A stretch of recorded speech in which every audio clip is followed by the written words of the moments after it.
আজকে আমরা গরিব বলে আমাদের ঘরটা এইভাবে ভেঙে দেওয়া হলো, কেন বলতে পারেন?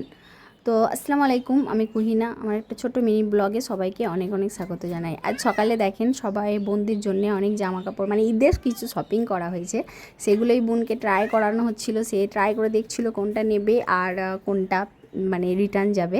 ট্রাই করা হচ্ছিল। মেন নয়, পিঙ্কটাই ওকে ভালো লাগছে, তাই জন্য ওকে পিঙ্কটা পরিয়ে রেডি করলাম। জীবনের বড় একটা পরীক্ষা দিয়ে যুদ্ধ জয় করে যেন ফিরে এসেছি এরকম ফিল হয় এত বড় একটা অসুস্থতা থেকে ফিরে আসার পর।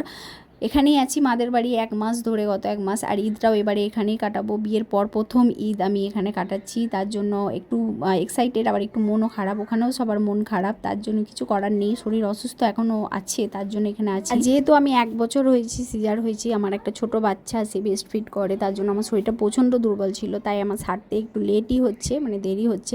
আর যতদিন শরীরটা না সারে আমার মানে একটু রেস্টেরই প্রয়োজন, তার জন্যই এখানে মেনলি আমার থাকা। চলে গেলাম যেখানে ঘর ভাঙা হচ্ছে না, জেসিপি নিয়ে এসে সেটাকে ভাঙা হচ্ছে, তাই জন্য ওখানে আমরা সবাই গিয়েছিলাম। তো ওইটাই হচ্ছে ব্যাপার। এমনি আমি জাস্ট এটা এরম যদি ক্যাপশনটা মানে এরম যদি কথাটা ভিডিওটা শুরু করা হতো তাহলে অবশ্যই ভালো লাগতো না ভিডিওটা, যে গরিব বলে আমাদের ঘর ভেঙে দেওয়া। এই জন্য আমি একটু মজা করে বললাম, বাট ওরম কিছুই না। আর যাদের ঘর ভাঙছি তারাও ঘরে বাস করে না, এমন নয় যে তাদের ঘরে ভেঙে দেওয়া হচ্ছে।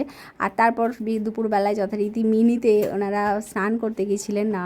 এই গরমকালে মিনিতে স্নান করা প্রচণ্ড আনন্দ লাগে, বাট আমি স্নান করিনি। এরা দুজনা করেছিল আর মাহেরা করেছিল, আব্বা করেছিল, সবাই মিলে। যেহেতু পানি সেই দিনকে অল্প দিয়েছিল, তাই জন্য পানির একটু শর্টেজও হয়েছিল।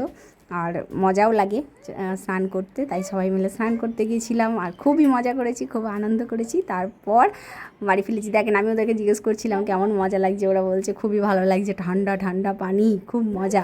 তো জায়গাটাতে ঘরটা ভেঙে জায়গাটা পুরো এত সুন্দর হয়ে আছে দেখতে। এবার ওই জায়গাতে একটা ভালো রকম কিছু করলে মানে ফ্রন্টটা একদম ক্লিয়ার হয়ে গেল, তার জন্য। আর সন্ধেবেলাতে এদের দু বোনের মাস্তি প্রচণ্ড পরিমাণে মজা করে। আমার এই ছোটোটা এত কি মানে এত বুদ্ধি ওর, আর এত ছটফটে হয়েছে, কি ভালো লাগে। মানে ওকে নিয়েই সারাটা দিন কেটে যায় আমাদের, মাশাল্লাহ। কারোর নজর না লাগুক। তো দেখেন ও কিরম ছুটে বেড়াচ্ছে আর সবাইকে মাতিয়ে রেখে দিচ্ছে ওইখানটায় পুরোটায়, আর মাহেরার সাথে মজা করছে।